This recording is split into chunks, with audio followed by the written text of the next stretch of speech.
What's up, everybody? Welcome to the Pick Six Podcast, YouTube exclusive Week 6 look-ahead lines. I'm Will Brinson, joined by John Breech. We're going to break down 5 games that you should take a peek at for Week 6 against the spread. And we will start with the shocking matchup, I think, of the Browns and Steelers. The Cleveland Browns upset the Indianapolis Colts on Sunday in Week 5. They moved to 4-1. The Browns, 4-1. 2020 is screwed up, bro. And they are not favored, though, going to Pittsburgh. Breach. The Steelers, minus 4.5 against the Browns. What say you here? Brinson, they're not favored because they never win in Pittsburgh. Since Mike Tomlin became coach in 2007, the Browns have gone 0-13 in Pittsburgh. This place is a black hole for them. It's a total nightmare. Now, that being said, Kevin Stefanski has somehow turned everything around. They're 4-1 for the first time since 1994.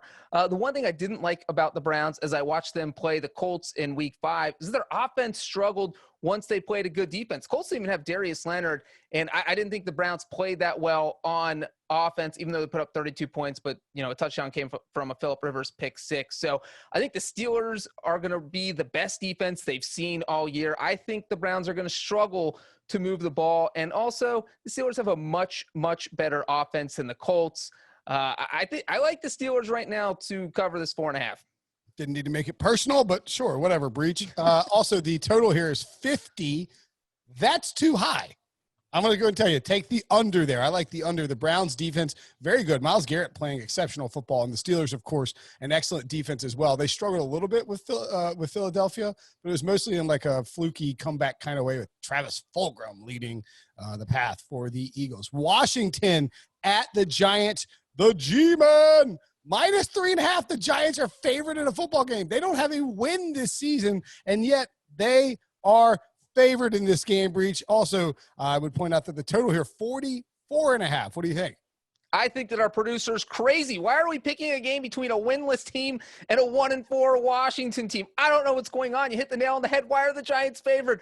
They're 0-5. And you know, not only are they 0-5, but they have lost 11 straight games in the month of October. They're horrible in October. They always lose. We saw them blow a lead against the Cowboys on Sunday. I have no faith in the Giants. They've actually played and been somewhat competitive in most of their games against the Bears, the Steelers, the Cowboys, but they don't win. They find a way to lose. They steal defeat from the jaws of victory. It is just not – I can't take the Giants in good faith. I don't even know who Washington's quarterback is going to be, but I do know Washington can rush the passer, and that's all you need to be able to do to beat the Giants because Daniel Jones is a turnover machine. So I'm taking Washington to cover the 3.5. Yeah, absolutely. Look, there's a pretty clear tenet that anytime you have a winless team and they are laying points, 3.5 more than a field goal, you take the other team. That is ridiculous that the Giants would ever be favored in this spot. The Packers heading to Tampa Bay to play Tom Brady and the Buccaneers, who are coming off a tough Thursday night loss to the Bears. The Packers, of course, coming off their bye, and as a result, they are favored by 1.5 points in the Aaron Rodgers-Tom Brady matchup with a total of 51.5, Breach. It's crazy to think how long Aaron Rodgers and Tom Brady have both been playing. I think this is only the 3rd time they've ever matched up. Obviously, one in the NFC and one in the AFC for most of that period, which is why it hasn't happened too often. I'm not going to overthink this one. I think the Packers are a much better team here. I also think they're going to be at full strength because I feel like the Packers made Devontae Adams sit out of that Monday night game in Week 4 that he was not happy about being on the bench because I think he felt he was healthy. Well, I think that's because they were saving him for this game. So he sat out that game. He got the bye week. Now Aaron Rodgers should have his best receiver back in Week 6. And you know what? The Buccaneers are kind of reeling right now. They couldn't score on Chicago's defense. They lost their best interior defensive lineman to a season-ending injury in Vita Vea. So I think that I like the Packers to win this one outright and obviously cover that 1.5 because I don't think it's going to be a 1-point win.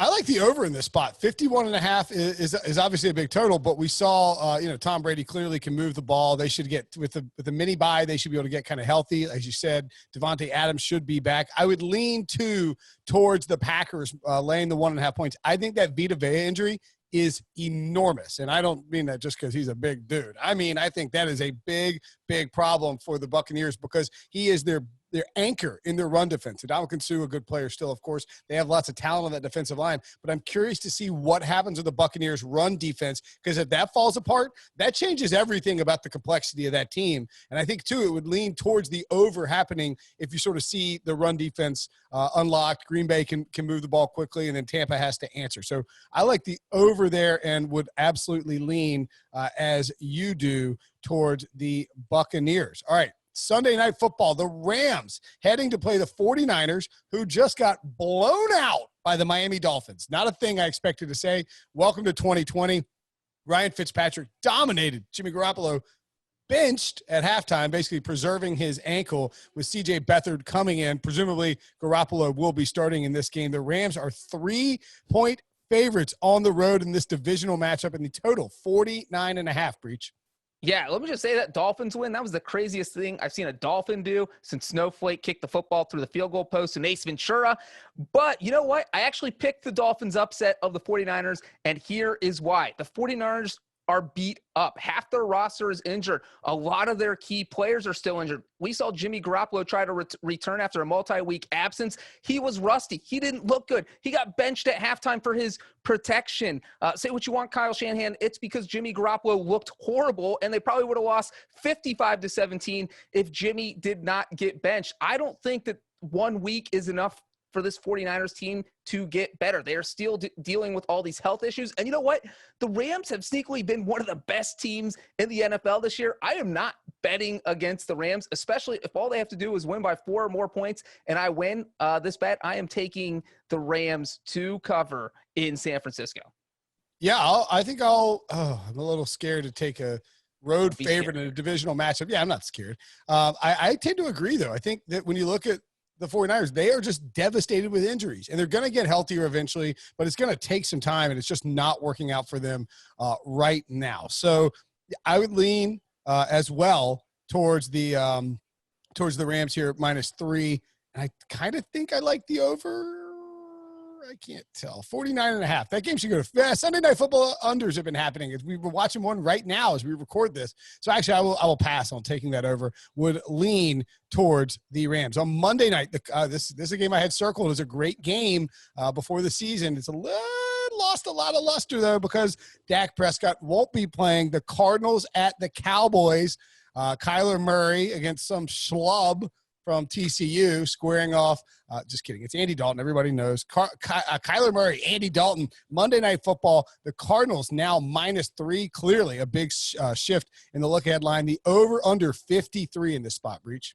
Yeah, I should preface what I'm about to say, and I would like everyone who is watching us right now to know that I am the biggest Andy Dalton homer in the national media. I'm the president of the Andy Dalton fan club, and normally betting against Andy Dalton in a primetime game would be a no-brainer. You just automatically do it. We've all seen Andy Dalton play in primetime, but not this time, not on this game, and not with the Cowboys hosting the Cardinals. What I think is going to happen is the Cowboys are going to rally around the fact that they lost Dak Prescott. This is kind of a let's win one for Dak. And, you know, Andy Dalton looked good against the Giants. He led them to that final drive that led to the Greg Zuerlein game-winning field goal. And you know what? Dalton's arguably the best backup quarterback in the league. So this is a guy to have in your back pocket. I think the Cowboys have a lot of weapons. And in news that will not shock you, Brinson, I'm going to take Andy Dalton and the Cowboys to cover the spread. Not sure if I pick them to win, but I like them to cover. Okay, sure. So they're not going to win, but they're going to lose by less than 3. That seems like a smart bet. I will take the Cardinals here, laying the points. Andy Dalton in primetime? Yes, I will absolutely bet against him. The Cowboys' defense is terrible. This is a get-right spot for Kyler Murray. Back-to-back get-right spot for Kyler Murray because they got right against the Jets on Sunday in Week 5. I think you'll see the Cardinals come out and move the ball all over the place. DeAndre Hopkins has a blow-up game. Kyler has a great game. You're going to see Kenyon Drake finally get it right. Tons of scoring. Give me the over as well, 53. Cowboys over-under should not be set at less than 60 with the way that their defense is playing. Arizona has tended to lean towards the under, and their defense is pretty good, but Chandler Jones now likely out for the year. Over here, and the Cardinals as well. All right, that'll do it for us. Jump all over those totals now before they start to move. Get the spreads in. All right, Breech, see you next week.